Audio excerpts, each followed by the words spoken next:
আসসালামু আলাইকুম। আধুনিক পদ্ধতিতে ছাগল পালন করে কিভাবে লাভবান হবেন সে বিষয়ে আলোচনা করব। ছাগল এমন একটি প্রাণী যা পালন করতে বেশি জায়গার প্রয়োজন হয় না, খাবার কম লাগে, অসুখ কম হয়।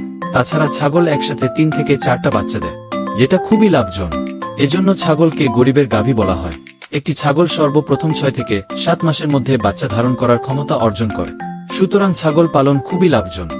অল্প কিছু টাকা দিয়ে আপনি একটি ছাগল কিনলেন এবং যত্ন করলেন, দেখবেন খুব সহজেই আপনার খামার বড় হতে থাকবে। আধুনিক পদ্ধতিতে ছাগল পালন পদ্ধতি। ছাগল খুবই শান্ত প্রকৃতি, এজন্য ঝুঁকি কম থাকে। ছাগল পালন করার জন্য আপনার প্রয়োজন একটি ঘর এবং সেখানে সবসময় খাবার দেয়া থাকবে। এটি হচ্ছে আবদ্ধ পদ্ধতি বা আটকে রেখে পালন করা। আটকে রেখে ছাগল পালন করলে লাভ হয়, কিন্তু প্রথম দিকে একটু খাবার এর জন্য পুঁজি রাখতে হয়। খোলা পদ্ধতিতে ছাগল পালন আরেকটি গুরুত্বপূর্ণ এবং সর্বোত্তম উপায়। এভাবে ছাগল পালন করলে খাবার কম লাগে, কারণ বাইরে ঘুরে ঘুরে নিজের খাবার নিজে ম্যানেজ করতে পারে এবং দ্রুত বেড়ে উঠতে সাহায্য করে।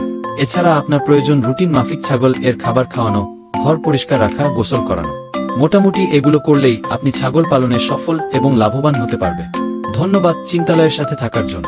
আল্লাহ হাফেজ।